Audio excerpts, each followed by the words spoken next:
जय सद्गुरु ब्रह्म महाराज को जय। गुरु ब्रह्मा गुरुर्विष्णु गुरुदेवो महेश्वरः गुरु साक्षात् परब्रह्म तस्मै श्री गुरुवे नमः। गुरुवे सर्वलोकानां विसजे भवरोगिणां निधये सर्वविद्यानां श्री दक्षिणामूर्तिये नमः। ओंकारपीठ सिद्धांतं ब्रह्म विद्योपदेशिकं श्रीमन्नारायणं सूर्यं सद्गुरुभ्यो नमो नमः। बृहद्वादिष्ट सिद्धांतं पूर्णबोधोपदेशिकं श्रीवेंकटेश्वर योगीन्द्रं सद्गुरुभ्यो नमो नमः। आत्मानात्मातीतमनिशं केवलात्मोपदेशिकम् श्री वेमुल रामय्यार्य योगेन्द्रं सद्गुरुभ्यो नमो नमः। प्रणवातीतवगम्यं पराप्रकृतिरहितं परमजुलोपदेशिका श्री वेंकटप्पार्य सद्गुरुभ्यो नमो नमः। पूर्णानंद पुल्लय्यार्य पुत्ररत्न महागुरुं विष्णानंद विभं देवं कृष्णमूर्ति नमो नमः। परब्रह्मानन्दवर्षं परापर समादर्शं ज्ञानाज्ञानतीतानन्द अस्मत्तार्य नमोऽस्तु ते। सर्वकालाकालप्रत्यक्षं सर्वोत्तमसुशाश्वितं विरहितानन्दगुरुं श्रीवेङ्कटदासार्यं भजे। अस्मद्गुरुसमारम्भं कृष्णसान्दीपमाध्यमम् ओंकारपीठपर्यन्तं वंदे गुरु परंपरम। जय सद्गुरु ब्रह्म महाराज को जय। जीवानी विधि कानवा నీవుండేటి ఇంటి మర్మము ఎరుగావా ఇల్లు పాడు చేసి వెళ్ళవేళ వచ్చి ఇప్పుడైనను గాని ఇల్లు శోధించరాదా జీవాని విధి కానవా తొమ్మిది వాకిండ్లు కొంప దుఃఖములకిది మూల కొంప తొమ్మిది వాకిండ్ల కొంప దుఃఖములకిది మూల కొంప ఎంచితే కలగూరగంప తెలుసుకో దిని తాడు చెంప జీవాని విధి కానవా మూరెడు బెత్తెడు ఎముక దొంతి కుండల దోవ కానక మూరెడు బెత్తెడు ఎముక దొంతి కుండల దోవ కానక పెద్ద పులులను మూటి చంపక ముక్తుడయ్యేదెట్లు కొడుక జీవాని విధి కానవా డెబ్బది 2,000 నాళ్ళు 69 కీళ్ళు 72,000 నాళ్ళు 69 కీళ్ళు తోక పురుగులు 3 పాళ్ళు నిండియున్నది నీచ నీళ్ళు జీవాని విధి కానవా మలమూత్రమూల కొంప మాంసము నెత్తూర పెంట మలమూత్రమూల కుంట మాంసము నెత్తూర పెంట మురికి పేగులు ముద్ద జంట కూడిన విమల కోవి తంట జీవాని విధి కానవా నచ్చు నరముల బొచ్చు తొర్రా నమ్మరాదిది గాలి బుర్రా నచ్చు నరముల బొచ్చు తొర్రా నమ్మరాదిది గాలి బుర్రా ఎరుగవాయి మానికిర్య ఎంత చెప్పిన వినవు వ్యర్య జీవాని విధి కానవా బ్రహ్మ నిర్మితమైన గొట్టం ఎరిగి పడితే ఏమి నష్టం బ్రహ్మ నిర్మితమైన గొట్టం ఎరిగి పడితే ఏమి నష్టం కానవా ఇది కాటే కష్టం దీనికందుకు ఇంత ఇష్టం జీవాని విధి కానవా గూడు ఉనికి చేసి పొంచి భూతములను సంహరించి గూడు ఉనికి చేసి పొంచి భూతములను సంహరించి హంస మార్గము సంచరించి అమరనారేయణుని పూజించి జీవాని విధి కానవా నీవుండేటి ఇంటే మర్మము ఎరుగావా. జై సద్గురు బ్రహ్మ మహారాజుకు జై. జై పూర్ణానంద పుల్లయ్యారు సద్గురు బ్రహ్మ మహారాజుకు జై. ఇందుగల గురుభక్త మండలికు జై. జై గురుదేవా.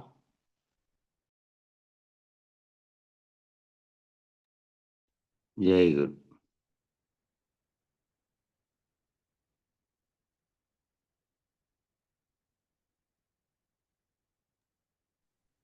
ఇంకా సగం ఉంది చూడనా చెప్పి దాంట్లో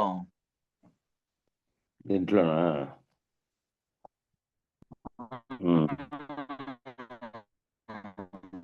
అదే నేను చదివింది కానీ కొంచెమే అయిపోయింది అది.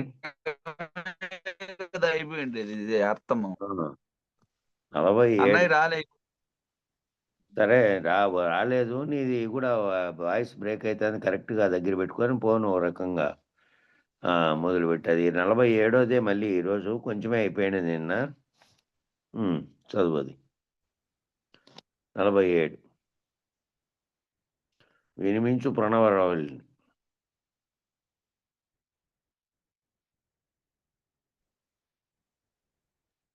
కనుబాటు తప్పక కనుబాటు తప్పక గురి మనసమ్మున చేతి. అది కాదులే. 47 కసమే చెప్పింది ఇప్పుడు. 47 వినిమించు ప్రణవరవళిని. దానికి పైన ఒక లైన్ ఉంది. నిన్న అయిపోయింది. అదే కనుబాటు 57 ఏంది 50 పద్యం చదవాలన్నయ్య. చదివినాడు 50 50 పద్యం చెప్పినావు. చెప్పినావు కొంచెం చెప్పిండేది ఇది. ఇదే పేపరు మార్చుకోనిలేదు, ఇంట్లో పెట్టుకుంటాం గుర్తు కదా. కొంచెం చెప్పి మళ్ళా కొంచెం చెప్పినాంలే. సరేలే. 50 నిజమగు సత్యం బమరెడ్డి అజపాది క్రియల నొడ్డి ఆనందుడవై సుజన స్తుత్య నిజాత్మను భజించెడు మార్గమరే భావామున్ గనరా సామీప్యమౌ రావామున్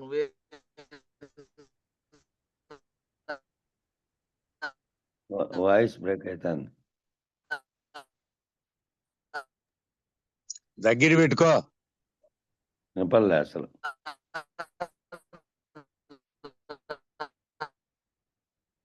వాయిస్ లేదు, అది లేదు సిగ్నల్స్ లేవేమో.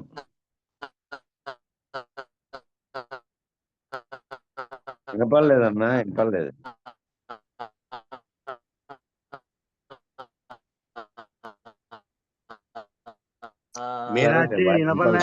భావము నా చేర్చి చిన్మాత్రమని ఎంచు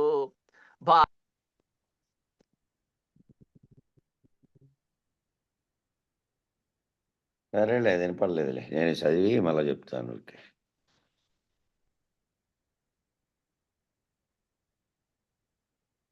వినపడలేదులే.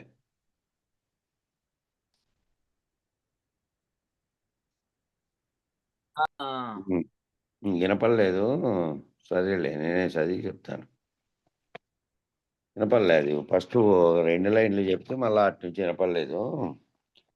నిజమగు సత్యంబమరెడి యజపాది క్రియల నొడ్డి ఆనందుడవై సృజనస్తుతు నిజాత్మను భజించెడు మార్గం అమరే భావమున్ గనరా సామీప్యము రావమున్ వినరా.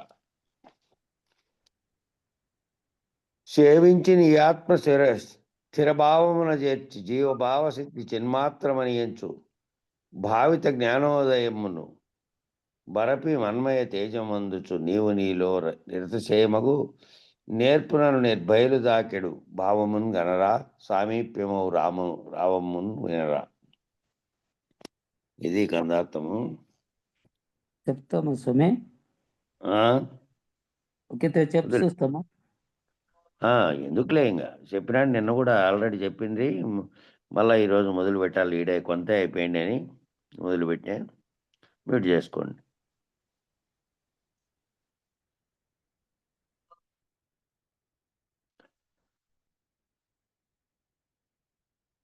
అగ్ని ప్రక్రియ వలన సోహ జపం మన సహస్రారంలో జరుగుతున్నది. ఆ సోహం అనే ఇది అప్రయత్నంగా జరిగే క్రియ అని నిన్ననే మనం అనుకున్నాం. దాని ఒకే ప్రయత్నము లేకుండా నిరంతరం జరుగుతున్నటువంటి ప్రక్రియగా ఉంది. ఇది కారణహంస యొక్క జపం. దీని కారణంగా భూమయందు సూత్రాత్మ కలహంస రూపంలో క్రియోన్ముఖమై ఆజ్ఞాచక్రమందు జీవహంస రూపంలో జీవ వ్యవహారం అంతా జరుగుతోంది. నిద్రపోయినప్పుడుతో సహా నిరంతరం అది నువ్వు మేలుకున్నప్పటికీ నీ అవస్థ శరీరం ఏ స్థితిలో ఉన్నప్పటికీ ప్రాణవాయువు లోపలికి పీల్చుకుంటూ బయటకు వదులుతూ తల్లి గర్భంలో వచ్చినప్పటి నుంచి నిరంతరం జరుగుతుండేటువంటి ప్రక్రియ అది. దాంట్లో ఆ సహస్రారంలో నిరంతరము జరుగుతూ ఉంటుంది. అది కారణాంశ చేస్తున్నటువంటి జపం అది.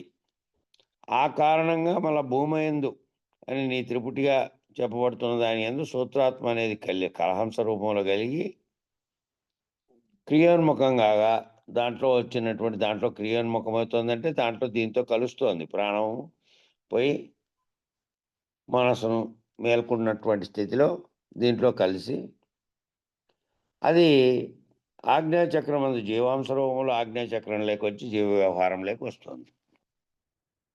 అంతా ఇంక కార్యరూపం అక్కడి నుంచి జీవుడుగా మాట్లాడి జీవుడుగా ఎరగబడి జీవుడుగా సర్వము గుర్తెరిగేటువంటి స్థితిలో జీవ వ్యవహారం అంతా చేస్తున్నాడు. కాబట్టి అంశ అనేటువంటి ఎరుక 3 దశలలో జరుగుతున్నది. ఆ 3 దశల్లో జరుగుతున్నటువంటిది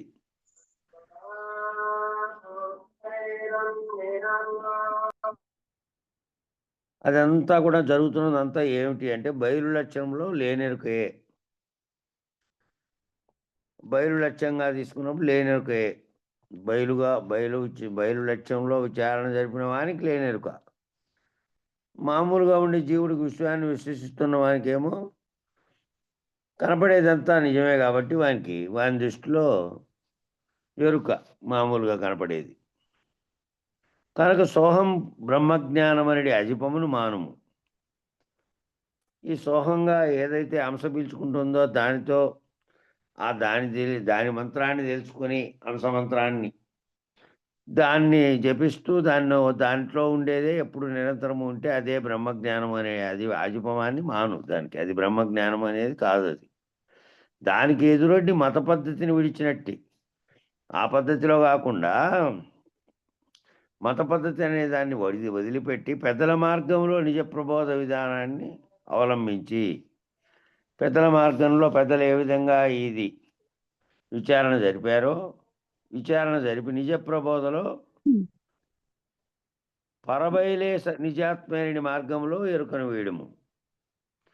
పరబయలుగా ఉన్నది ఏది పరబయలుగా ఉన్నదో నీ ఆత్మతో సహా వ్యక్తం కాకముందు ఆత్మ వ్యక్తమై దాంట్లో నుంచి అవ్యక్తంగా ఉన్నటువంటి కోరిక సంకల్పం వ్యక్తమైన తర్వాత ఏర్పడినటువంటి ఓంకారం అనే శబ్ద తన్మాత్ర మొదటగా ఏర్పడి మిగిలిన జగత్తంతటికి కారణం రూపం దాల్చింది.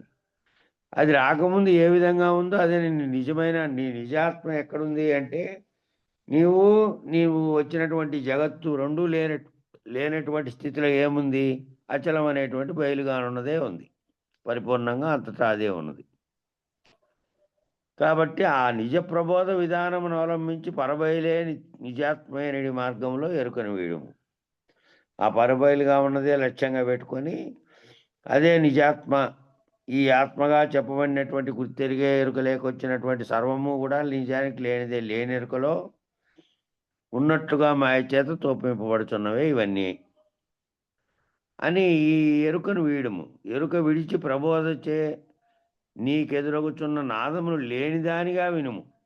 ఎరుక విడిచిన తర్వాత నువ్వు ప్రబోధ చేత ఏ ప్రబోధ చేతనైతే ఈ విచారించి ఇది లేనిది ఉన్నది బయలేనని నిర్ధారణ అయినప్పటికీ నీకు వినపడే శబ్దాలుగా వినపడుతున్నటువంటి మిగతా ప్రపంచానికి అన్నీ ఉన్నాయి కాబట్టి అవి కనపడుతున్నటువంటి నీకు కనపడినా వినపడినా వాటన్నిటిని నువ్వు లేనివాడిగా వినుము. ఎక్కడో అంతా కళ్ళు మూసుకొని కూర్చున్నప్పటికీ నీకు శబ్దం అనేది అయితే వినపడుతుందా లేదా? బయట బాహ్యంగా ఉన్నటువంటిది నీ అంతరంగా బయలు స్వరూపంగా ఉన్న దానిని ఎరిగి ఎరుక లేనిదానికి ఎరుక రహితమైనటువంటి అశరీరుడుగా నువ్వు ఉన్నప్పటికీ జరుగుతున్నటువంటి శబ్దాలన్నింటి లేనివానిగా వినుము. నువ్వు ఉన్నటువంటి వానిగానంటే మళ్ళీ దానితో తాదాత్మ్యం. నాకు వినపడింది కానీ నేను వినపడిన దాంతో నేను తాదాత్మ్యం చెందలే. నాకు కనపడింది కానీ కనపడిన దాంతో నేను దాన్ని కనపడినట్టుగా ఉన్నా అంతే. కనపడినా కూడా దాంతో నేను ప్రభావితం చలనం కలగకుండా ఉన్నటువంటి స్థితిలో ఉన్నా.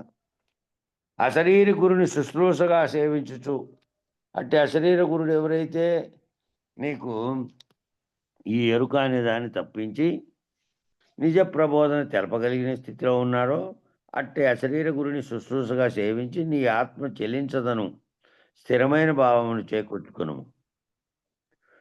కాబట్టి అట్టి అశరీర గురువుని శుశ్రూషగా సేవించిన తర్వాత నువ్వు బోధ విన్న తర్వాత బోధలో కింద నుంచి పైదాకా కేవలం వాచ్యార్థంగా కాక బయలు లక్ష్యంగా కనుక నువ్వు విచారణ జరిపి సర్వభ్రాంతి రహితమైన తర్వాత ఇక నువ్వు ఏ స్థితిలో నీ ఆత్మ అనేది నిజాత్మ అనేది ఏమిటి అంటే బయలు స్థితిలో ఉన్నది, అది కదలదు అనే భావాన్ని చేకూర్చుకో. నిజాత్మ అనేది చెల్లించడం లేదు. ఆ నిజ గురువు వల్ల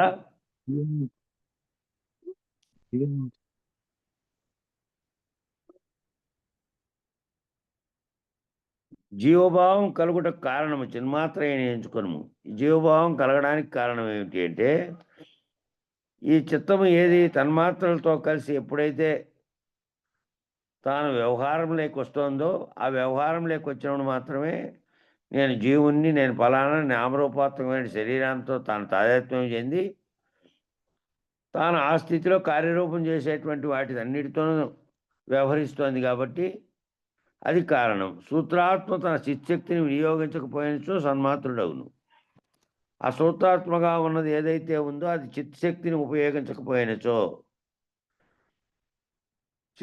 ఉపయోగించకపోయినచో అంటే జీవుడుగా తాను భావం చెంది మళ్ళీ తాను చేసేటువంటి చర్యలతో తాయత్వం చెందకుండా పోతే సూత్రాత్మ స్థితిలో ఉంటే సమిష్టి ఎరుక అనేటువంటి కారణ వస్తువుగా ఏది ఉందో మొత్తానికి సమిష్టిగా ఉన్న బ్రహ్మాండానికి దాంట్లో నుంచి వచ్చిన అనేకం భౌతి అనే పద్ధతిలో వచ్చినటువంటి అనేక జీవులు అనేటివి ఖండ ఎరుకలుగా ఉన్నాయి. ఆ సూత్రాత్మ స్థితిలో ఉన్నదేమో అఖండ ఎరుకగా ఉన్నది. ఆ అఖండ ఎరుక స్థితిలో నుంచి మళ్ళీ జీవుడుగా వ్యవహారం చేసే దాంట్లోనైనా మళ్ళీ దిగిరాకపోతే అక్కడి నుంచి దాటుకునే పద్ధతి సులభం అవుతుంది. అక్కడ సన్మాత్రుడు అవుతాడు. సన్మాత్రమైన అతనికి జీవ వ్యాపారం భ్రాంతి అని తెలుసు. జీవ వ్యాపారం భ్రాంతిని ఇప్పుడు నేను సమిష్టి ఎరుకలో భాగంగా నేనే ఉన్నా, సమిష్టి ఎరుక నా వల్లే సర్వమును సంకల్పించింది, సర్వము కార్యరూపం ధరించిన దానికి కూడా కారణం నేనే. ఏదైతే బ్రహ్మం అని చెబుతోందో ఆ బ్రహ్మం అనేది కూడా ఆత్మగా వ్యవహారం చేసి ఆ ఆత్మలో నుంచి వచ్చినటువంటి సంకల్పాల కారణంగా నేను అని విచారించుకున్న తర్వాత జీవ వ్యాపారం అంతా భ్రాంతి అని తెలిసిన తర్వాత అఖండ ఎరుకుగా ఉన్నటువంటి తెలిసిన తర్వాత ఈ భ్రాంతికి మూలం అజిపక్రియ. ఏ అజిపక్రియ లేనిచో సూత్రాత్మ సన్మాత్రముగా ఉండదు. ఈ అజిపక్రియ గల్లా ఇది పోయి ప్రాణం మనమ బుద్ధులతో కలియడం వల్లనే ఎరుక అనేటువంటిది కలుగుతోంది. ఆ ఎరుక అనేది గుర్తింపు అనేది తెలుగుతోంది. గాఢ నిద్రావస్థలో ఉంది. గాఢ నిద్రావస్థలో ఊపిరి ఆడుతూ ఉన్నప్పటికీ కూడా దానితో సంపర్కం కలిగినటువంటి మనసు కానీ అవి పనిచేయట్లేదు కాబట్టి అక్కడ లేదు. వ్యవహారంలోకి వచ్చిన తర్వాత దాంతో తాదాత్మ్యం చెందుతుంది కాబట్టి ఇది పోయి కలిసి అది జీవుడుగా మారుతోంది. జీవుడుగా అనే పద్ధతిలో తాను ఇది చేసుకుంటోంది. దానికి కారణమైన దాంట్లో ఈ పద్ధతి అంతయు లేనెరుకైన నీకు ఇప్పుడు నిజ ప్రబోధ జరిగితే ఈ అజిపక్రియతో తాదాత్మ్యం చెంది జీవుడుగా భావించే పద్ధతి చిన్మాత్రంగా తెలియకుండా సూత్రాత్మ స్థితిలో గనక అఖండ ఎరుక పద్ధతిలో కనుక ఉంటే ఆ జ్ఞానంతో నువ్వేమిటి మళ్ళీ కిందికి దిగిరాకుండా అట్టి జ్ఞానం ఉదయించగా దానిని నీ మదిలో స్థిరం చేయము. ఎరుక లేనిది కాగా అట్టి భావం స్థిరం కాగా ఎరుకయను ఎరుక బయలును కాబట్టి నిర్భయలు తాకెదు. ఎరుకు బయలును కానట్టి నిర్భయలు. ఈ బయలును కూడా బయలని ఇక్కడ మాట వాడాడు చూడండి. దానిని నీ మదిలో స్థిరము చేయము. ఎరుక లేనిది కాగా అట్టి భావం స్థిరము కాగా, ఎరుక లేనటువంటి భావం నీకు స్థిరమైతే ఎరుక బయలును కానట్టి నిర్భయలు తాకెదు. ఎరుక బయలు ఎక్కడగా ఉండే బయలు ఎరుక బయలుగా ఉందంటే, ఏదైతే ఈ సమస్త సృష్టికి అవకాశం ఇచ్చినట్టు ఆకాశం అనే బయలుగా ఉన్నదో ఆ బయలులో ఉన్నప్పుడు ఎరుక ఈ ఈ జీవుడి కాటి నుంచి మళ్ళీ విచారించి నేనే బ్రహ్మమును అని ఏ బ్రహ్మం అయితే దీనికి కారణ వస్తువుగా ఉన్నదో ఆడదాకా విచారణ జరిపినిచ్చి కూడా అది కూడా ఎరుక బ్రహ్మమే కాబట్టి ఆ ఎరుక బ్రహ్మం ఏమిటి అంటే ఇదిగో ఈ బయలుగా బయలుగా కనపడుతున్నప్పటికీ అవకాశం ఇచ్చినటువంటి ఆవరణ కలిగినటువంటి ఎరుక బయలుది. ఆ ఎరుక బయలు లేకుండా ఉన్నది ఏది అంటే నిర్బయలుగా ఉన్నది. నిర్బయలు తాకేది అంటే దాంట్లో లేదు, దాంట్లో ఇవన్నీ లేవు కాబట్టి ఎరుక బయలుగా ఉన్న దాంట్లో సర్వప్రపంచము ఉంది. నిర్బయలుగా ఉన్నటువంటిది ఏంటంటే అచల బయలుగా ఉన్నటువంటి పరిపూర్ణ బయలుగా ఉన్నటువంటి దాంట్లో ఏదీ లేదు. ఇంకా ఎరుక తోచడానికి అవకాశం లేనటువంటిది అది. కాబట్టి ఆ అట్టి నిర్భయలను తాకెదు. అప్పుడంటే ఈ సూత్రాత్మగా చెప్పబడినటువంటి అఖండ ఎరుక స్థితి, జీవాత్ముడుగా ఉన్నటువంటి 2 ఎరుకలు ఏ ఎరుక లేదు. ఒక ఎరుకే, ఒక సంకల్పమే కార్యరూపం ధరించిన తర్వాత అనేకత్వాన్ని పొందింది తప్ప ఒక్కటే ఉన్నది. మళ్ళా అనేకమైనటువంటి ఎరుకలుగా చెప్పబడినటువంటివన్నీ ఒక్కటే. ఆ ఒక్కటి లేనిది. ఆ లేనిదైతే ఏ ఆత్మ అయితే ఈ ఉన్న దాంట్లోతో తాయాత్మ్యం చెంది కింది స్థితిలోకి సూత్రాత్మ స్థితిలో నుంచి కిందికి వచ్చిందో అదంతా కూడా లేనిదే ఆ సూత్రాత్మతో సహా. ఆ సర్వము లేకుండా భ్రాంతి వీడినప్పుడు ఏ విధంగా ఏది ఉంది అంటే ఎరుక బయలు కానటువంటి స్థితిలోకి వెనువు నిర్భయలైనటువంటి దాన్ని తాకావు. నీలో నిర్భయలు నిరంతరం చెదరకుండా నేర్పుగా తాకుతూనే ఉండేటి భావమును నిరంతరం ఏం చేయమంటారు? నీలో అంటే నీ లోపల నీ అంతరంలో నిరంతరము చెదరకుండా నేర్పుగా తాకుతూనే ఉండేటి భావమును ఆ నిర్భయలనే స్థితిలో దాన్నే ఎప్పుడు ఆ భావాన్నే తాకేటటువంటి భావమును కనుము. ఈ భావంలో ఉన్నంతసేపు అజిపక్రియ ఆగిపోవును. ఈ భావంలో ఉన్నంతసేపు నువ్వు దాంట్లో ఈ కలుగుతున్నటువంటి దానితో ఈ ప్రాణమనోబుద్ధులతో కలిసి ఊపిరి జరుగుతూ ఉన్నంతసేపు దీనితో తాదాత్మ్యం చెంది మళ్ళీ కిందికి రానటువంటి స్థితిలో ఆ భావంలో నువ్వు అభావస్తుడివై ఉంటావు. దాని మీద ఏమాత్రము తాదాత్మ్యం చెందని స్థితిలో ఉంటావు.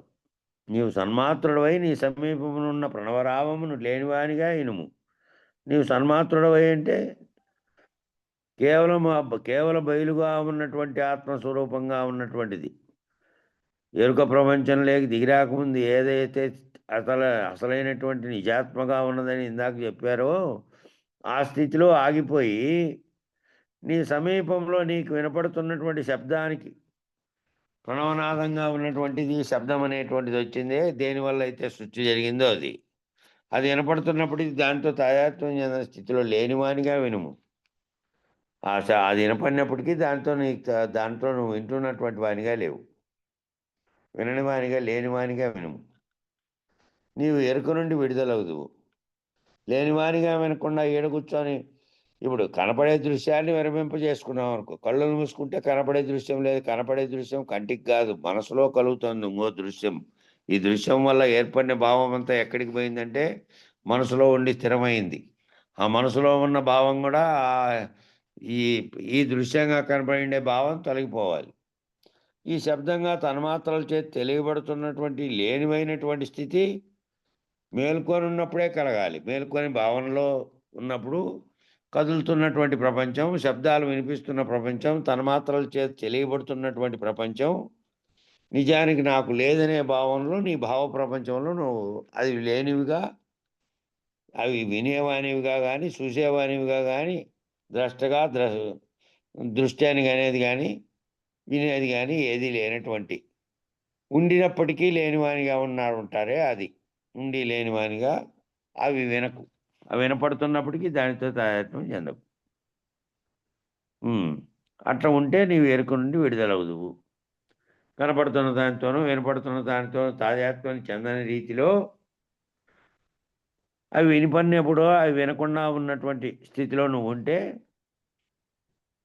లేనివానిగా వింటే, ఉన్నవానిగా కాదు, ఉన్నవానిగా వింటే మళ్ళీ ఆ శబ్దం ఎక్కడొచ్చిందో దేనికొచ్చిందో దాని కారణం కాటికి పోయి మళ్ళీ అదంతా దృశ్యం మళ్ళీ నీలేకొస్తుంది, ఎందుకు జరుగుతుందో అనేది.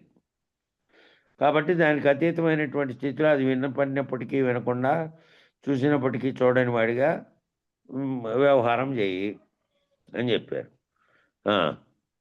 చెప్పన్నా. నాదము ముక్తి మూలము ఆదిని తెలియంగవలెనో అనుభవ రూఢిన్ నాదంతమైన నిష్కళ వేదార్థమటంచు ఎరిగి వేరే లేదనరా ఏకాంతమో చేరి నీవనరా కూరిమి తోడను కుకరా మధ్యస్థుడై తారుమారు కాక తత్పాదమందుచు కోరికల నెడగడపి ముక్తికి కూటమగు పరవయలు చేరుట సారె సారెకు హృదయమందున సాక్షి పరశివ స్వరూపము వేరే లేదనరా ఏకాంతము చేరి నీవనరా.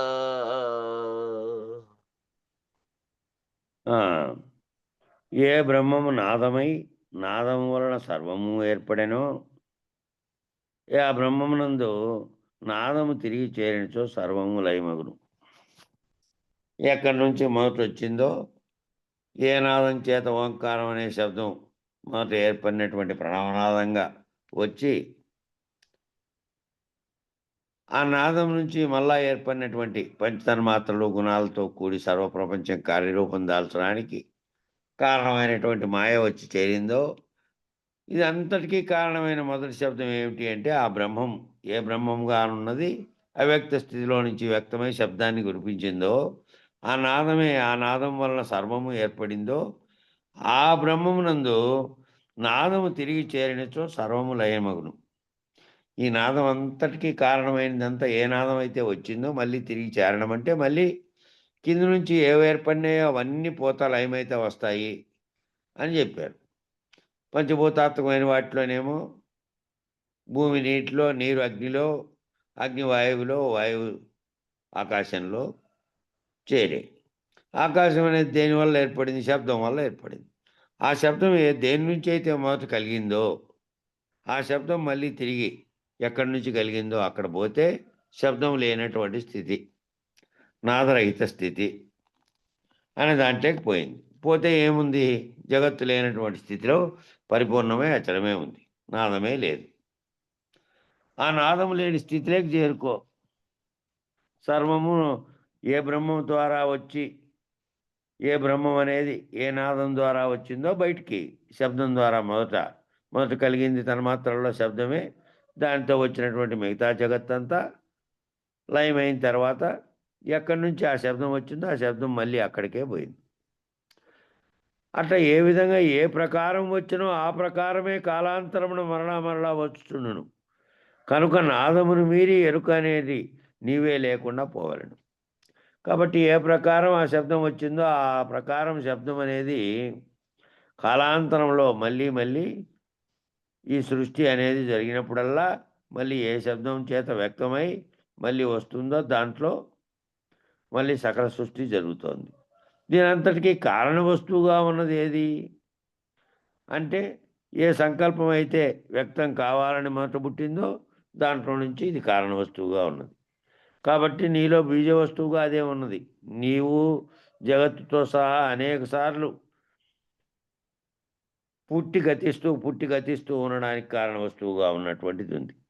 కాబట్టి దాన్ని మళ్ళా రహితపరుచుకున్నటువంటి స్థితిలోకి వెనక్కి పోతే ఏ ప్రకారం వచ్చిందో ఆ ప్రకారమే కాలాంతరంలో వచ్చుతుండను కనుక శబ్దం వల్ల నాదమును మీరి ఆ నాదం అనేటువంటి ఆ శబ్దాన్ని కూడా మీరిపోతే ఎరుక అనేది నీవే లేకుండా పోవాలి. ఏ ఎరుక చేతను గుర్తిస్తున్నావో నేననేటువంటిది ఆ నేననే పలుకు జగత్ అనేది ఈ విషయం అంతటి తెలివి చేత గమనించగలుగుతున్నావు, అదంతా లేకుండా పోవాలని. అట్లనే దేని వలన సర్వము తోచనో దానిని లేకుండా చేసుకున్న పద్ధతియే జన్మరాహిత్య మార్గం. దేనివల్ల సర్వము తోచింది? ఎరుక అనే దాని వల్ల తోచింది. ఆ ఎరుక లేకపోతే తోచేది లేదు. ఆ తోచిన దాంతో తోచిందే జ్ఞానం కాబట్టి ఆ జ్ఞానం చేత కర్మలు చేస్తూ కర్మల్ని మళ్ళీ ఫలితంగా ఉన్నదాన్ని సంచితంగా ఏర్పడి మళ్ళీ దేహాన్ని ఉపాధి పొందేటువంటి స్థితిని అది తీసుకొస్తుంది.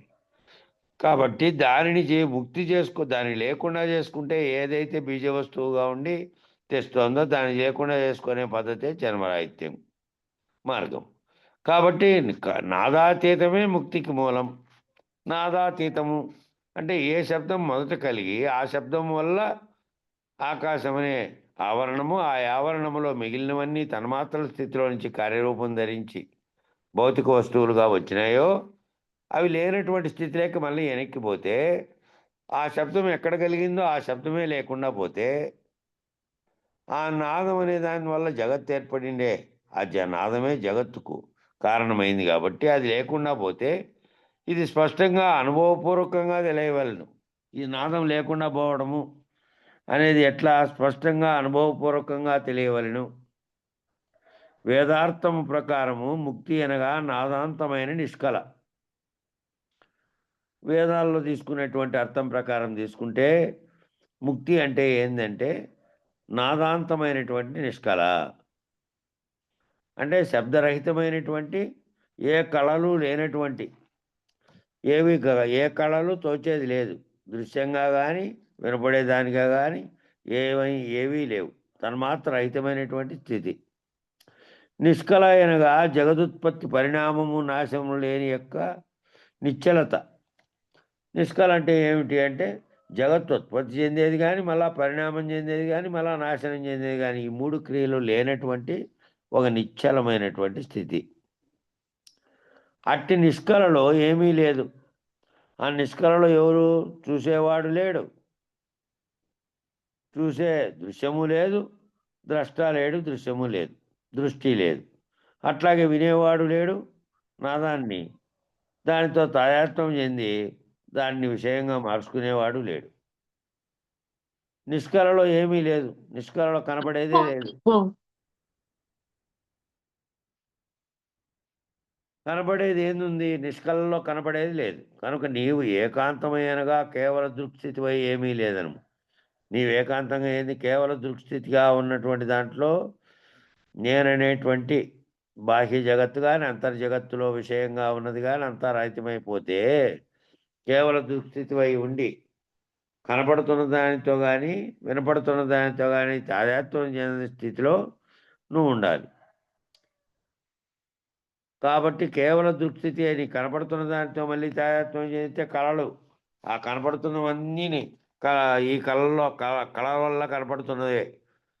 కళ అనే ప్రకాశం వల్ల కలుగుతున్నటువంటి దృష్టితో ఏర్పడుతున్నదే చూసే దృశ్య ప్రపంచం అంతా. వినపడేటువంటి స్థితి కూడా అదే. కాబట్టి నీ అంతరంలో నీవు ఏకాంతమై అంటే కేవల దృక్స్థితివై ఏ కళల్ని ఈ కనపడే దృశ్య ప్రపంచాన్ని కానీ వినపడేటువంటి దాన్ని కానీ ఏ విధమైన తన్మాత్రలతో తెలియబడిన దానితో తాదాత్మ్యం చెందని స్థితిలో ఉండి బయలు స్థితిలో ఏ విధంగా బయలు మాత్రమే ఉన్నది, ఆ బయలులో వ్యక్తమైనటువంటి నాదం కానీ దానితో ఏర్పడిన ప్రపంచం కానీ లేనిదని ఆ బయలు స్థితిలో ఉన్నప్పుడు కేవలం నీ ఆత్మ అనేటువంటి పదార్థం నిజాత్మగా ఉన్నటువంటి స్థితిలో ఏ ఉత్పత్తి కారణం కానటువంటి స్థితిలో ఉన్నది. ఆ స్థితిలో నీవు స్తంభించిన వాడవై ఏ కదలికలో మనసులో లేనివాడవై ఉన్న స్థితిని నీవు కేవల దుస్థితివై ఏమీ లేదను. ఏమీ లేదు. ఏమీ లేదంటే ఏం కనపడిండేది వినపడిండేది అనుభవార్థంగా లోపల మళ్ళీ కలిగించుపజేసేది నీ మనసులో భావాలని అనుభవంగా ఉండి మిగిలిపోయి మళ్ళీ వాటి పట్ల వాటి విషయాన్ని నీలోకి తీసుకొచ్చేదాన్ని అంతటినీ పోగొట్టుకోవాలి. అదంతా పోగొట్టుకుంటే ఏమీ లేదనము అని అంటే కేవలం మళ్ళీ అనుభూతిగా లోపలుండి మళ్ళీ గుర్తుకొచ్చి మళ్ళీ వాటితో తాదాత్మ్యం చెందే స్థితి రాకూడదు. నీ ఒంటరి దృక్స్థితిని హృదయ మధ్యమందు నిలిపి ఈ స్థితితో మమేకమై ఉండుము. నీ ఒంటరి అనేది ఒంటరిగా ఉన్నటువంటిది ఏది? దృక్స్థితి ఒంటరిగా ఉండి నీలో ఆ హృదయ మధ్యమందు నిలిపి దాన్ని. హృదయ మధ్యమందు నిలిపి అంటే మళ్ళా ఇంకో అనేక వైపు ఏ వైపులకు లేనటువంటి స్థితిలో హృదయంలో అంటే ఎక్కడైతే దృక్కు దృశ్యము కనపడడానికి కారణ వస్తువు పుడుతోందో అక్కడ ఇది పోవాలి. హృదయ గ్రంథి విడుట అంటే అదే. ఆ హృదయ గ్రంథిలో ఎక్కడైతే నీ భావాలు చెలరేగుతున్నాయో దాంతో నుంచి తాదాత్మ్యం చెంది వ్యాప్తం చెందే స్థితి కలుగుతుందో వ్యాప్తం రహితమైనటువంటి స్థితిలో నిలిచిపోవాలి అక్కడ. కేవలం దృక్స్థితే ఏమీ లేదనము. నీ ఒంటరి దృక్స్థితిని హృదయ మధ్యమందు నిలిపి ఈ స్థితిలో మమేకమై ఉండుము.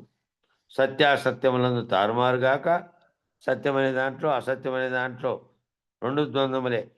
అసత్యం ఉండి మళ్ళా సత్యమని తెలుస్తుంది. సత్యం ఉంటేనే ఇంకొకటి అసత్యము చెప్తున్నది అనేది తెలుస్తుంది. కాబట్టి ఈ సత్య అసత్యములు అనేటువంటి మళ్ళా జగత్తు లేనిది ఉన్నది అని చెప్పి ఈ చెప్పేదే లేదు, చెప్పే స్థితి కూడా లేనటువంటి స్థితి అది.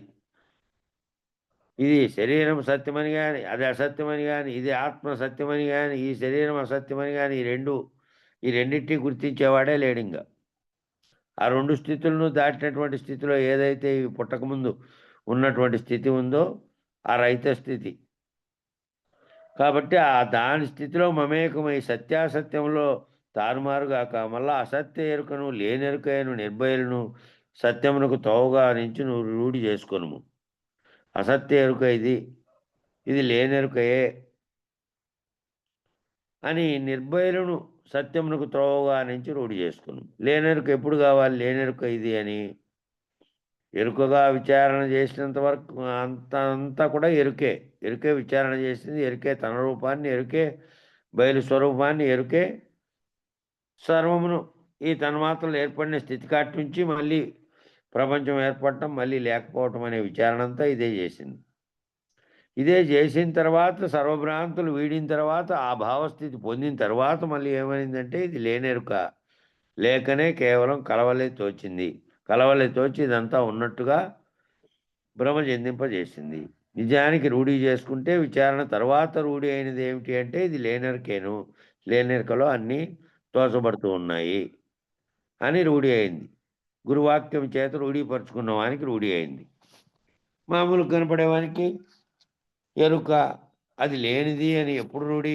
లేనెరుక అంటే తాను రైతులైనటువంటి స్థితిలో కనుక భావన చెందితే లేనెరుక అయింది. లేనెరుక అని ఎందుకన్నారు? లేనెరుక ఎరుక అని అంటున్నావు కదా, మళ్ళా ఎరుక అనే పదమే లేనప్పుడు అంటే చుట్టూ ఉన్న దాంతో నువ్వు ఉండి కూడా నీకు తెలియబడుతూ కొన్ని ఉన్నప్పటికీ కూడా నీ భావంలో గురువాక్యం చేత లేనెరుక వంటి కళ జరుగుతున్నటువంటి కళలో కలగంటున్న వాడివిగా నువ్వు చూస్తున్నావు, దాంతో తాయత్వం చెందకుండా. కాబట్టి నీకు లేనెరుక. ఎవరికైతే ఈ సృష్టి అనేటువంటి సకల భ్రాంతులు వీడినటువంటి స్థితిలో ఎరుక గమనిస్తూ ఉండి కూడా దానితో తాదాత్వం చెందని స్థితిలో అశరీరుడుగా ఉన్నాడో వాళ్ళకి మాత్రమే లేనెరుక. లేనెరుక స్థితిలో అంటే అది లేకపోయినప్పటికీ తెలియబడుతున్నట్టుగా ఉంది కదా. తెలియబడుతున్నప్పటికీ నువ్వు దానితో తాదాత్వం చెందకుండా ఉంటే నువ్వు లేనెరుకగా దాన్ని గుర్తించి నువ్వు అశరీరుడుగా భావన చెందినట్టు. కాబట్టి సత్యాసత్యములందు తారుమారుగాక అసత్య ఎరుకను లేనెరుకైన నిర్భయలను సత్యమునకు తోవగా ఎంచి ఆ లేనెరుక అనే దాన్ని తోసిపుచ్చుకుని లేకుండా చేసుకుంటే నిర్భయలుగా ఉన్నటువంటి అంటే మళ్ళా ఈ బయలు ఏ బయలుగా? నిర్భయలుగా అంటే మళ్ళీ అవకాశం ఇచ్చి కనబడేది తన్మాత్రల చేత తెలియబడే బయలు కాదు ఆ బయలు. ఆ బయలుగా నిర్భయలుగా సత్యమునకు తోగాయించి రూఢి చేసుకో. తత్పదమందు కనుము. తత్పదము ఆ భావంలో ఉన్నంతసేపు అజవక్రియ ఆగిపోవును. నీవు సన్మాత్రుడువై నీ సమీపమునున్న ప్రణవారావమును లేనివానిగా వినుము, నీవు ఎరుక నుండి విడుదలవుతావు. కాబట్టి తత్పదము అని అన్నారు. తత్పదము, త్వంపదము, అసిపదము 3 రకాలుగా చెబితే ఆ త్వం అనేది నేను, తత్ అనేది అది ఏదైతే సృష్టికి కారణమైనదో అది. అదే నేను అయి ఉన్నానన్నావు కదా. అదే ఉన్నాను అనేటువంటి దాంట్లో ఆ దాంట్లో ఉండి మళ్ళీ కింది భావన చెందకుండా దాంట్లో నుంచి దాటుకున్న స్థితిలో అదంతా లేనెరుక చేత కల్పించబడినటువంటి ఏ నాదం మొదట కలిగిందో దానితో వచ్చింది ఇదంతా అని తెలుసుకున్నవాడవై నీవు సన్మాత్రుడవై నీ సమీపమునున్న ప్రణవారావము లేనివానిగా వినుము. నీవు సన్మాత్రుడవై అంటే సన్మాత్రముగా ఉన్నది అంటే కేవలాత్మగా ఉన్నది. ఆ కేవలాత్మ అనే దాంట్లో ఈ శబ్ద ప్రపంచంతో కల్పితమైనటువంటి ప్రపంచమే లేని స్థితి ఉంది. ఆత్మ బ్రహ్మముగా వ్యక్తంగా శబ్దంతో కూడి వ్యక్తమైంది. ఆ శబ్దమే లేనటువంటి నాదరహితమైనటువంటి శబ్దం లేనటువంటి ముందుగా ఏ విధంగా ఉంది నీ ఆత్మ? ఆ నిజాత్మ అని చెప్పారే కేవలాత్మ అని. ఆ స్థితిలో ఉన్నది. అందుకనే ఆ పదం వాడి అది బయలు స్వరూపంగానే ఉన్నది నీ ఆత్మ అనేది వ్యక్తం కాకముందు. అవ్యక్తంగా ఉన్నప్పుడు అనే స్థితిలో నీవు ఆగిపోయి ఈ ప్రణవరావంగా కనపడుతున్న నీ సమీపంలో నీకు ఏ శబ్దాలు అయితే వినపడుతున్నాయో ఆ ఓం అనే ప్రణవరావంగా వచ్చినటువంటి శబ్దం నుంచే ఈ మిగతా శబ్దాలతో కూడినటువంటి సకల ప్రపంచం ఏర్పడింది. అది లేనిదని వినుము. అది విని మళ్ళీ దాంతో డబల్ ఎంట్రీ అంటే మళ్ళా నువ్వు 51 దాంట్లో 50 లేకపోయినావు. ఇప్పుడు చూడి డబల్ ఎంట్రీ పడింది చూడు. అది డబల్ ఎంట్రీ పడిందే. తిరిగి యువతలు పేపర్ తిప్పి కరెక్టే. అది అయిపోయినిచ్చి దీన్ని చదవద్దు మళ్ళా ఉంటే ఆ పేపర్ తిప్పుతాను. అది అయిపోని 51 చెప్తున్నాను. 50 లేకపోయినావు. అర్థం ఇప్పుడు కాదన్నా 2 దాంట్లోకి 51 అని నంబర్ పడింది. దాంట్లోకి అట్లా ప్రింటు కాబట్టి డబల్ ప్రింట్ పడింది. అది అయిపోతానే 51 వదిలేస్తులే. కాదు, నువ్వు అర్థం లేకపోయినావున్నా. నేను చెప్పేది నా కథ అట్లా పెట్టు. నువ్వు అర్థం లేక 51 పోయినావు. ఇప్పుడు పేపర్ తిప్పేసి చూడి. చూస్తాండాలి. అదేలే ఈ పేపర్ పైలేకపోయినా మళ్ళా నువ్వు నీ పేపర్ తిప్పేయకుండా తత్పదమందు చేరి అక్కడ పైన దానిని ఎరుకగా చూచు అని తీసుకో. అవునవునులే.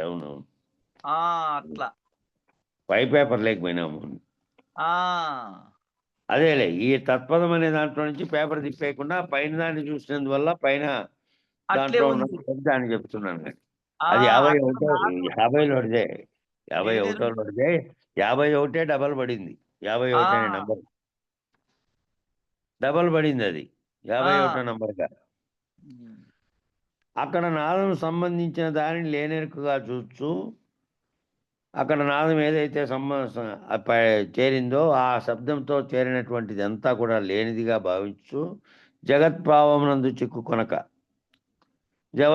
జగత్ అనే భావంలో చిక్కుకోకుండా నాదమును మీరుము అంటే నాదం ద్వారానే సర్వము వచ్చినటువంటి జగత్ అనే భావనలో నుంచి వీడి దాన్ని శబ్ద వినపడుతున్న దానితో తాయత్వం చెందకుండా వినపడినప్పటికీ వినపడినట్లుగా ఉన్నటువంటి స్థితిలో ఉండు.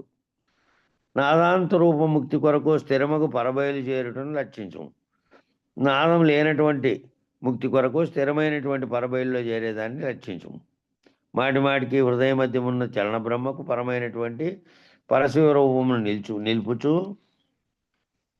ఈ హృదయ మధ్యమంది ఏ చలనమైతే కలుగుతుందో ఆ చలన బ్రహ్మమైనటువంటి ఆ పరశివ రూపమును నిలుపుచు నీ కేవల దృక్స్థితి కంటే వేరైన వివరమైనటువంటి దృక్కు దృశ్యములు లేవని అనుము.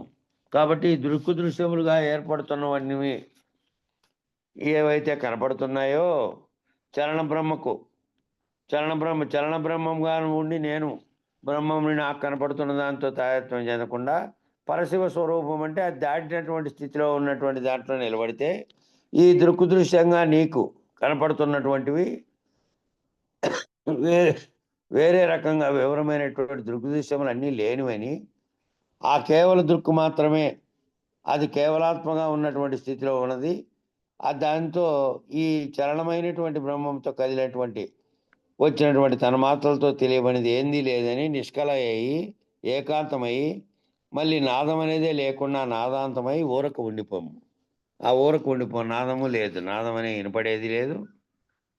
కేవల దృక్కుకు ఏ దృక్కు తోచిందో చలన బ్రహ్మంకు తోచినటువంటిది తోచని స్థితిలో ఉంది. ఏకాంతమై నిష్కలమై కళలు లేవు. అక్కడ శబ్దము లేదు, నాదము లేదు. ఆ స్థితిలో ఊరకు ఉండిపోము. అని చెప్పారు. 51ది 2 నంబర్లకు ఈ 50వ దానికి 51 అనేది నాదం ముక్తి అనేది 2 వేసినాడు. డబల్ వచ్చింది అది. డబల్ ప్రింటర్ పడింది. డబల్ ప్రింట్ పడింది. చూసుకోండిలే బిగినింగ్‌లోనే. మొదట్లోనే చూసుకోవాల్సిందే. రైట్. హ్మ్. నవలె నాదము వీనుల కనవలె బ్రహ్మంబు మదిని కాంచిన పైన అనవలె సోఖం భావము అనవలె పరిపూర్ణము నీ మత్తుడై మించి నిర్గుణమందా సత్తును త్రుంచి ఉత్తమ ప్రజ్ఞతో ఊహించి హంసాను పొత్తు మరచి తను తా పూరించి కుంభించి చిత్తశూన్యము చెలగిమించిన చిదాకాశము నంటియుండెడు రిత్తబయలున రేచకుడవై రేయి పగలును కుంభకంబున మత్తుడై మించి నిర్గుణమంద సత్తును త్రుంచి.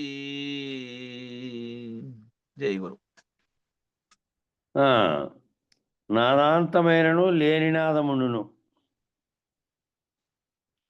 అని అంటున్నాడు. లేని నాదం అంటే ఎరుకరహితమైనటువంటి స్థితిలో నువ్వు ఉన్నా లేనెరుక అని నువ్వు ఎందుకు అంటున్నావు? లేనెరుక అని అంటే లేనెరుక అని నీకు తెలిసినప్పటికీ తెలియబడుతున్నటువంటి ప్రపంచం ఉన్నది నీ ముందు కనపడుతున్నా నువ్వు మాత్రం దానితో తాయత్వం చెందకుండా ఉన్నావు కాబట్టి నీవు గురువు వల్ల ఈ ఎరుక మరపుల స్థితిని అంతటినీ విచారించి ద్వంద్వములు లేనటువంటి స్థితిని కనుక్కొని ఉన్నావు. అశరీరుడవే కాబట్టి నీకు లేనెరుకగా ఉంది. ఎరుకతో తాదాత్మ్యం చెందిన వానికి ఉన్న ఎరుకగా ఉంది. కాబట్టి నాదాంతమైనను లేని నాదము ఉండును. లేని నాదం ఉంటుంది. లేనెరుక ఏ విధంగా తెలియబడుతూ ఉంటుందో నేను లేను, నీకు తెలియబడేది కూడా లేదని నీకు తెలిసినప్పటికీ ఆ లేని నాదం ఉంటుంది. నీవే ఆ లేని నాదం. నీ శరీరం ఉన్నంత వరకు శరీరానికి వినపడుతున్నటువంటి నాదాలు ఉంటాయి. నీవు నాదాంతమైనప్పుడు అంటే అంతరంగంలో ఈ శబ్దాలతో తాదాత్మ్యం చెందని స్థితిలో నువ్వు ఉంటే నాదాంతమైంది నీలో.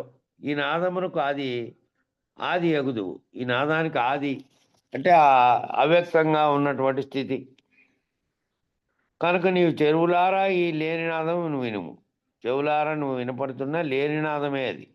ఆ లేని నాదం వినుము. అట్టే నీ కేవల దృక్కువైన నీవు నీ కనులారా ఈ ఎరుక బ్రహ్మమును లేనివాడిగా ఉండి గనుము. కాబట్టి కేవల దృక్కువైనటువంటి నువ్వు నీ కండ్లారా కనపడుతున్నాయి కదా ఎరుక బ్రహ్మమును. కనపడుతున్నప్పటికీ దానితో లేనివాడిగా ఉండి గనుము. నీ కనపడుతున్నప్పటికీ నువ్వు తాదాత్మ్యం చెందలేను. దాంతో చూస్తున్నావు, దాంతో వ్యవహరిస్తున్నావు. కళ్ళు ఉన్నంత కాలము నీ శరీరంలో గుర్తెరిగే చైతన్యం ఉన్నంత కాలము భావములో గురువాక్యం చేత నువ్వు ఉత్త బట్టవేరులో ఇదంతా నిజానికి లేనిదే కలవలే తోస్తున్నటువంటి ప్రపంచము కలలాగా వచ్చింది. కళ నుంచి మేల్కుంటానే ఒక్కసారిగా కళలో తోచినటువంటి దృశ్యం అంతా లేకుండా పోయిందో, కళలో వినపడినటువంటి శబ్దాలు కూడా లేకుండా పోయినాయో, అంతా అన్నీ లేకుండా పోయినాయి అనేటువంటి స్థితిలో నువ్వు ఉన్నప్పటికీ ఈ కనపడుతున్న వినపడుతున్న శబ్దాలన్నిటితో నువ్వు తాదాత్మ్యం చెందకుండా లేని నాదాన్ని వింటూ ఉండు. లేని దృశ్యాన్ని ఎరుక బ్రహ్మంగా, ఆ ఎరుక బ్రహ్మం లేనివాడిగా ఉండిగను ఆ ఎరుక బ్రహ్మం చేత కల్పించబడినటువంటి దృశ్య ప్రపంచాన్ని అంతా నువ్వు కంటూనే ఉంటావు కదా కంటితో. అదంతా లేనివాడిగా చూడు. మళ్ళీ ఉన్నవాడిగా తాదాత్మ్యం చెందితే ఉన్నవాడు సంకల్పిస్తాడు. కనపడేదానితో తాదాత్మ్యం చెందుతాడు. మళ్ళీ కారణ వస్తువైనటువంటి దానితోనే కార్యాన్ని పూనుకుంటాడు. కార్యాన్ని పూనుకుంటే కర్మ చేయడమే. కార్యాన్ని పూనుకోవడం కర్తగా ఉండడం. కర్తగా ఉండి చేసేదానికి అంతటికీ మళ్ళీ బీజ రూపంలో కర్మ అట్లే ఉంటుంది. కాబట్టి అజిబముగా జరుగుతున్న సోహమును కూడా లేనివాడిగా నుండి పైపైన అనవలను. అజిబముగా జరుగుతున్నటువంటి నిరంతరము జరుగుతున్న సోహం నీలేకి జరుగుతూ ఉంది కదా, నీ నిర్ణయం చేత కాకుండా అదంతకదే జరుగుతూ ఉంది. దానితో కూడా తాదాత్మ్యం చెందినటువంటి స్థితి లేకుండా ఆ పైపైన అనవలను అని అంటే దాని మీద దృష్టి పెట్టుకొని దాన్ని అదే పనిగా పీల్చుకుంటూ దాంట్లో మంత్రం జపిస్తూ కూర్చుంటారు కొందరు. దాన్ని పీల్చుకోవడం, ప్రాణాయామం చేయడం అనేది. అది సుదీర్ఘంగా పీల్చుకోవడం, దీర్ఘంగా వదలడం అనేది చేస్తూ ఉన్నప్పటికీ దానివల్ల ఏం జరుగుతోంది? యోగక్రియ ప్రకారం తీసుకుంటే అదేంది ఆయన రాసినటువంటి యోగాన్ని ఆయన పేరు ఏందో గుర్తు రాలేదే.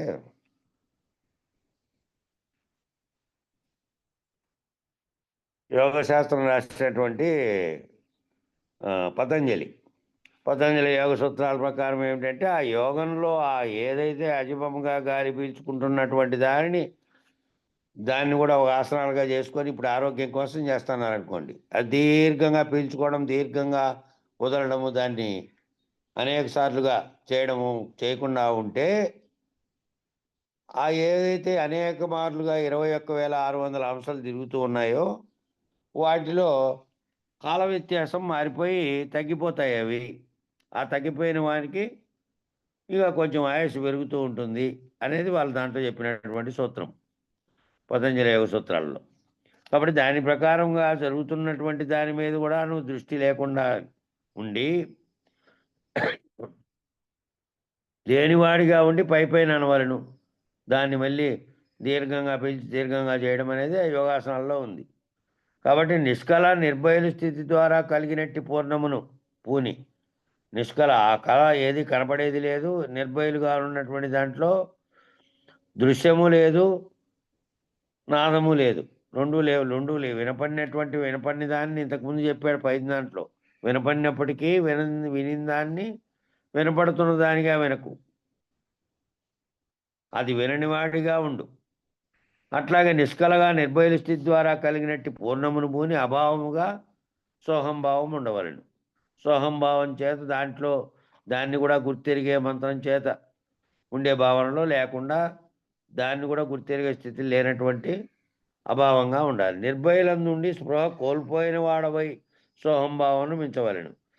నిర్భయలందు ఉండి అంటే బయలులో ఉన్నప్పుడేమో గుర్తెరిగే ఎరుక అనేది సృష్టించినటువంటి ఈ బయలు కాదు. నిర్భయలందు ఉండి అంటే నిర్భయలులో ఏదీ లేదు, తోచేది లేదు కాబట్టి నువ్వు ఉన్నప్పటికీ స్పృహ కోల్పోయిన వాడవై సోహంభావన మించవలను. ఎవరో కూర్చొని చూస్తున్నప్పటికీ సమాజ స్థితిలో ఉన్నవాడు బయటిది గమనించకుండా ఏ విధంగా ఉంటాడో, బాహ్య ప్రపంచం మీద తన దృష్టి ఏ విధంగా లేకుండా పోతుందో ఆ విధమైనటువంటి స్పృహ కోల్పోయిన వాడవై ఉండము. మామూలుగా శరీరానికి మూర్ఛ వచ్చిన వాడు ఏ విధంగా ఉంటాడు? శరీరానికంటే వాడికి ఏమి తెలియదు, ఇంకా సత్యనం తీరులో పడిపోయి ఉంటాడు, గాఢ నిద్రావస్థలో ఉన్నటువంటి వాడిలాగా. కాబట్టి ఇక్కడ చెప్తున్నది ఏంటంటే నిర్భయలందుండి స్పృహ కోల్పోయిన వాడవై సోహంభావన మించవాలంటే నువ్వు బయలులో ఉన్నటువంటి స్థితిలో ఎరుగుతూ ఉన్నప్పటికీ కూడా దేనితోనూ తాదాత్మ్యం చెందకుండా, దేనిని గుర్తెరగకుండా సమాజ స్థితిలో మేల్కొనే సమాజ స్థితిలో ఉన్నటువంటి వాడు ఏ విధంగా ఉంటాడో అట్లుండము. దేని పట్ల స్పృహ కలిగినటువంటి వాడిపై వాటితో తాదాత్మ్యం చెందే స్థితి లేకుండా ఉండవు. అట్లుండి నిర్గుణం అందుకున్నట్టు సత్తుతో బయలును లక్షించి, నిర్గుణం అందుకోవాలి అంటే ఆ సత్తుతో బయలును లక్షించి సన్మాత్రమందు ఉత్తమ ప్రజ్ఞతో ఉండము. ఆ ఉత్తమ ప్రజ్ఞతో ఉండమంటే దాన్ని కూడా ప్రజ్ఞతోనే తెలుసుకొని ప్రజ్ఞతోనే ఆ భావాన్ని అందుకోవాల్సిందే. భావాన్ని అందుకున్నటువంటిది కూడా ప్రజ్ఞ అనే ఎరుక చేతనే దానిని కూడా కనుక్కుంటున్నావు. సత్తుతోనే బయలును లక్షించి సన్మాత్రమందు ఉత్తమ ప్రజ్ఞతో నుండు. ఎందుకనగా సత్య అనగా శాశ్వతం కాని చలనశీలమైన చిత్రూపం అశాశ్వతం. ఆ చలనశీలమైనటువంటి ఆ సత్తు అనే సత్తా కలిగినటువంటి దాంట్లోనే ఈ చలనశీలమైన చిత్రూపమంతా ఆకాశతత్వంతో వచ్చింది. అందువలన శాశ్వతత్వమే అచలము కనుక శాశ్వతత్వం అంటేనే అచలం. శాశ్వతము అంటే కదలనిది, ఎప్పటికీ కదలదు, దాంట్లో ఏది కాదు, అది చిత్తు కాదు, సత్తు కాదు, రెండు కాదు, అది రెండును కానిది. రెండు వ్యవహారాలు, ఏ వ్యవహారము లేదు. హంస వ్యవహారమును తెలిసి ఈ హంసతో పొత్తు వేయడము. హంస వ్యవహారమును తెలిసి అంటే ఏ ప్రాణం చేత నీకు ప్రాణవాయువు కదులుతున్నంతసేపు ఎప్పుడు దీనితో మనసుతోనూ వాటితో కలిస్తోందో ఆ కలిసినప్పుడు తెలియబడుతున్నటువంటి ప్రజ్ఞ అన్నిటినీ గుర్తెరుగుతోంది. నీకు అజిపం జరుగుతూ ఉన్నప్పటికీ హంస వ్యవహారం నిజంగా రాత్రంతా తెల్లార్లు జరుగుతున్నప్పటికీ అది కలవలేదు కాబట్టి ప్రాణ మనోబుద్ధులతో. ప్రాణం అనేది వాయువే కదులుతోంది, అది మాత్రమే కదులుతోంది, మిగతా వాటితో సంపర్కం లేదు. సంపర్కం కలిగి వ్యవహరిస్తున్నప్పుడేమో అంతటితో అన్నిటినీ గుర్తెరుగుతున్నావు, గుర్తెరిగే చైతన్యం వస్తుంది. కాబట్టి ఆ గుర్తెరిగే చైతన్యం అనేటువంటి దాన్ని వీడి అంశ వ్యవహారమును తెలిసి అంశతో పొత్తు వీడి సత్తు చిత్తుగా అనేటువంటి స్థితిలో బయలు స్థితిలో ఉండు. అనగా సోమమును అజిపమునకు మూలమైనటువంటి అచలహంస తల నరకము అంటున్నాడు. మూలమైనటువంటి దీనికి అజిపమునకు మూలమైనటువంటి అచలహంస అంటే చెల్లించకుండా ఉండే హంసగా ఉండేది. హంసగా ఏర్పడడానికి కారణమైనది ఏమిటి? అంతకుముందు అచలంగా ఉన్న దాంట్లో చెలించేటువంటి ప్రాణవాయువు లేదు, చెలించడానికి కారణమైన వస్తువుల్ని ఏదైతే కల్పించిందో ఆ శబ్దమే లేదు. ఆ శబ్దం కూడా ఉత్పన్నమే, నాదరహితంగా ఉన్నటువంటి ఓంకారం కూడా పుట్టకముందు ఉన్నటువంటి స్థితి. దాంట్లో నుంచి ఏదైతే కల్పించిందో ఆ అచలాంశ అనే దాని తల నరకుమా. సోహం ఆగిపోగా నీ నిజస్థితిలో ఎరుకలేని నీ ముందు. సోహం ఆగిపోగా అంటే సోహం ఆగిపోవాలంటే సోహంలో ఉన్నటువంటి దానితో నువ్వు తాదాత్మ్యం చెందకుండా ఉండాలి. మొత్తం సోహం ఆగిపోతే ఏమవుతుంది? గాలి పీల్చుకునేది వదిలేది లేకుండా అయిపోతే, మామూలుగా అయిపోతే ఏమవుతుందంటే శవం అవుతుంది శరీరంగా. భౌతిక స్థితిలో చూసుకుంటే శరీరం చనిపోయి శవంగా అవుతుంది. అట్లా కాకుండా ఆ సోహం అనే స్థితిలో నుంచి నువ్వు తాదాత్మ్యం చెందకుండా దానితో ఉంటే నీ నిజ స్థితిలో ఎరుకలేని నీ ముందు. ఎరుక అనేది లేకుండా నీవు ఉంటావు. అది జరిగిపోతున్న ప్రాణం అనేది ఉన్నప్పటికీ, ప్రాణ మనోబుద్ధులతో ఎరుగబడుతున్నది ఉన్నప్పటికీ, నీ కంటి ముందు కనపడుతున్నది కానీ వినపడుతున్నది కానీ రెండూ లేనటువంటి స్థితిలో నువ్వు స్పృహ లేని వాడివై, వాటితో తాదాత్మ్యం చెందని వాడివై ఉంటావు. అట్టి నీ స్థితిని పూరించి కుంభకంగా నిలుపుకొనుము. ఆ కుంభకంగా నిలుపుకునేదేమో పూరించి నిలుపుకోవడం. ఇది మళ్ళీ మామూలు వాళ్ళకు ఇది వీలయ్యేది కాదు. దాన్ని ప్రత్యేకంగా ఊపిరిని బిగబట్టి ఊపిరి బయటికి లోపలికి తీసుకోకుండా నిలబెట్టుకోగలిగినటువంటి స్థితిలో కొంతసేపు ఏ ప్రాణవాయువు అయితే లోపలికి పోయి కుంభించిందో ఆ స్థితిలో మిగతా నాడులతో సహా వాటన్నిటికీ ప్రాణము తాత్కాలికంగా వాళ్ళ స్తంభించినటువంటి గాలితోనే తీసుకుంటూ ఉంటాయి అవి. ప్రాణనాడులు ప్రాణం గాలి లేకుండా ఉండవు, బ్రతకవు కూడా. కాబట్టి ఆ ఏదైతే పీల్చుకొని కుంభించినావో అది దాన్ని స్తంభింపజేసినావో బయటికి వదలకుండా లోపలికి పీల్చకుండా ఆ స్థితిలో మనసు దానితో కలిసి తాత్కాలికంగా కాసేపు ఉన్నప్పటికీ కూడా మళ్ళీ మెలకు వస్తానే మళ్ళీ మామూలు ప్రపంచం తోస్తుంది. కాబట్టి ఆ కుంభకం అనేది పట్టినంత మాత్రాన అదే శాశ్వతంగా పరిపూర్ణంగా ఉండదు అనేది మళ్ళీ తేల్చిండేది పెద్దలు. కుంభకంగా నిలుపుకోనమంటే కుంభకంగా నిలుపుకొని దాన్ని ప్రాక్టీస్ చేసి దాన్ని నేర్పించుకొని ఎవరితోనైనా ప్రాక్టీస్ చేస్తే అది ప్రమాదమే. అది అన్ని స్థితుల్లోనూ అది అర్థమే, ఆ స్థితి ఉండదు. కాబట్టి నువ్వు ఏ విధంగా నిలుపుకొని ఏ విధమైన స్థితిలో ఉండాలంటే చిత్తు లేనిదిగా ఈ చిత్తు శూన్యతను వివరించుకొని మీరు ఏదైతే ఈ చిత్తమనే దాంట్లో తోస్తున్నాయో, చిత్తమనే ఆవరణ కలిగిన ఆకాశంలో అది లేనిదని, అది శూన్యమైనటువంటి స్థితిలో నువ్వు మేల్కొని ఉన్నప్పటికీ కూడా ఏమిటి లక్షించినటువంటి ఏమిటి దృశ్యాన్ని కానీ శబ్దాన్ని కానీ తన్మాత్రల చేత తోచబడే దేన్ని కూడా దాంతో తాదాత్మ్యం చెందనటువంటి, స్పృహ లేనటువంటి, దానితో మిళితం కానటువంటి, దానితో మళ్ళీ నీ చిత్తంలో సంకల్పాలతో కూడినటువంటి కార్యరూపం కాకుండా ఉండేటువంటి స్థితిలో నువ్వు ఉండు అంతే. అట్లా శూన్యమైనప్పుడు ఆ మీరుము యావత్ శూన్యతను వివరించుకొని, చిత్తు లేనిది కాగా యావత్ శూన్యతను వివరించుకొని మీరుము చిత్తు శూన్యమైనప్పుడు అచిత్తుకు అవకాశం ఇచ్చిన చిదాకాశమే మిగులును. ఈ చిత్తానికి అవకాశం ఇచ్చినటువంటి చిదాకాశంగా ఉన్నటువంటి ఆకాశం మిగులుతుంది. దీనికి లక్ష్యం ఏమిటంటే ఆ చిదాకాశంగా తోచినటువంటిది కూడా చిత్తము అనే ఆకాశంగా తోచినటువంటి దాంట్లోనే సర్వము ఏర్పడింది. కాబట్టి దాని లక్ష్యం ఏమిటి? చిదాకాశంగా ఉన్నటువంటిది కూడా బ్రహ్మమే. చిదాకాశం లేనటువంటి చిత్తం కానటువంటిది ఆకాశము, నిర్బయలుగా ఉన్నటువంటి బయలు. కాబట్టి దానికి లక్ష్యం ఏమిటంటే నిశ్చేష్టమైన బయలు, చేష్టలు లేనటువంటి బయలు. చిదాకాశంగా ఉన్నటువంటిదే బయలుగా ఉన్నప్పటికీ చేష్టలతో కూడి వస్తాయి, దాంట్లోనే ఉత్పన్నమవుతాయి. ఏ బ్రహ్మము చేత సృష్టికి కారణమయస్తువుగా తీసుకొని ఆటికి పోయినప్పటికీ ఆ బ్రహ్మం కూడా కదిలినటువంటి బ్రహ్మమే కాబట్టి ఆ చిదాకాశం నుండి నిశ్చేష్టమైనటువంటి చేష్టలు లేనటువంటి బయలు స్థితిలో నువ్వు ఉండాలి. నువ్వు ఉన్నప్పుడు లేనిరుక అనే దానితో మళ్ళీ లేనిదే తోపింపజేస్తోంది, చూపింపజేస్తోంది, వినపడుతోంది కదా అంటే వాటితో తాదాత్మ్యం చెందకుండా ఉండు.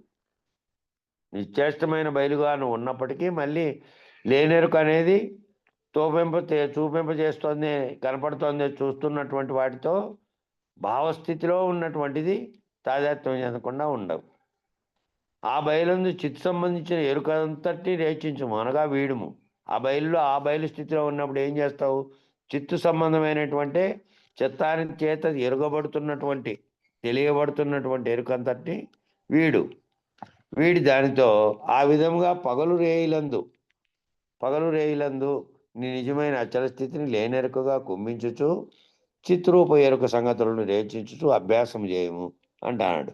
అంటే కుంభక స్థితిలో పగల్లో ఉన్నప్పటికీ ఆ పగల్లో రాత్రిపూట ఏ విధంగా చిత్తు సంబంధమైనటువంటి వ్యవహారం లేకుండా ఉన్నదో అది దానితో తాయత్వం లేనటువంటి ఎరుకరహిత స్థితిలో ఉన్నప్పటికీ సాక్షిగా మళ్ళీ గుర్తొస్తుంది. పగులుగా ఉన్నప్పుడు దృశ్య ప్రపంచం అంతా మళ్ళా వస్తుంది నీలో. కాబట్టి నీ నిజమైన అచల స్థితి లేనెరుకగా భావిస్తూ చిత్రూప ఎరుక సంగతులన్నిటినీ వదిలేస్తూ అభ్యాసం చేయము అంటున్నాడు. ఈ అభ్యాసం కుమ్మకం బట్టి దాన్ని అభ్యాసం చేయమని చెప్తున్నాడు ఇక్కడ. ఈ దీంట్లో వచ్చిందంతా అదే. గాలిని బంధింపజేసుకొని ఎక్కడైతే అది దేనితో కలిస్తే ఈ జగత్తంతా నీకు దృశ్యంగా తోస్తుందో ఆ తోస్తున్న దానితో కలవకుండా బంధించి దాంట్లో కుమ్మించి ఉండుము. నిశ్చేష్టమై మత్తత చెంది చేష్టలు లేనటువంటి మత్తు చెందుతుందే మత్తుగా అటువంటి స్థితిలో ఉండి దానిని విస్మృతిగా గావించుటకు సచ్చిత్తులను వేరుగా చూడుము.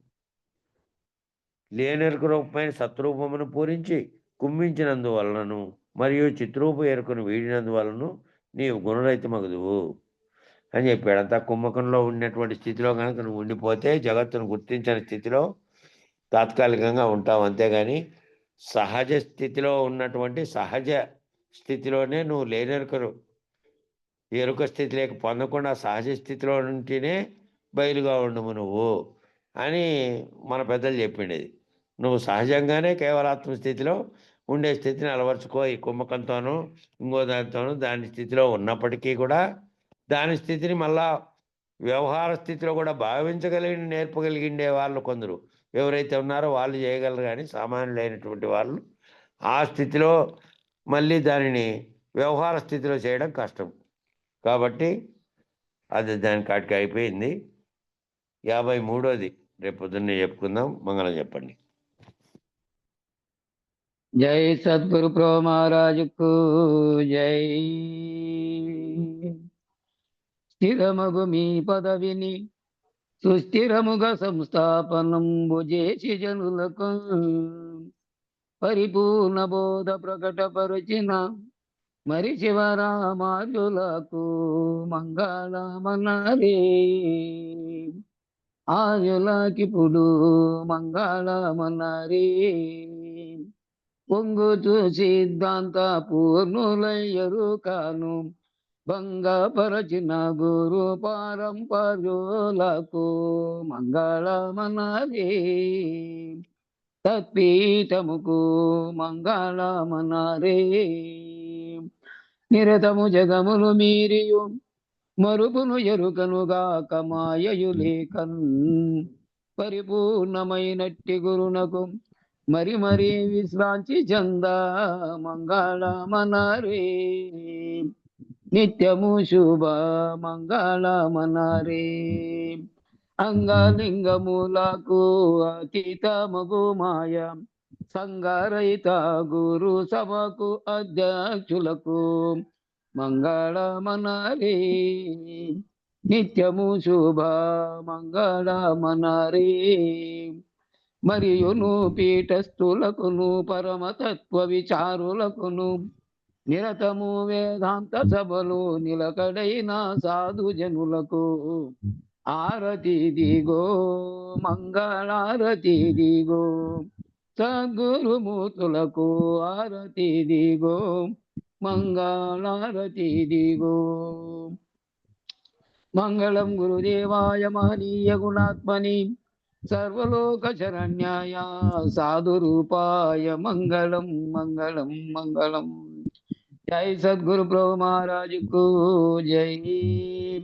జై శ్రీ పూర్ణానంద పుల్లయారు సద్గురు ప్రభు మహారాజుకు జై. జై శ్రీ వేదాంతానంద వెంకటరమణారి సద్గురు ప్రభు మహారాజుకు జై. జై విష్ణానంద కృష్ణమూర్తి సద్గురు ప్రభు మహారాజుకు జై. జై జ్ఞానాజ్ఞానతీత అశ్వత్థారి సద్గురు ప్రభు మహారాజుకు జై. జై వీరహితానంద వెంకటదాసారి సద్గురు ప్రభు మహారాజుకు జై. మంగళం శ్రీ గురుదేవాయ మానీయ కులాత్మని సర్వలోక చరణ్యాయ సాధురూపాయ మంగళం మంగళం మంగళం. సర్వం సద్గురు చరణారవిందార్పణమస్తు. సర్వే జనా సుఖినో భవంతు. ఓం శాంతి శాంతి శాంతి. జై సద్గురుదేవ. జై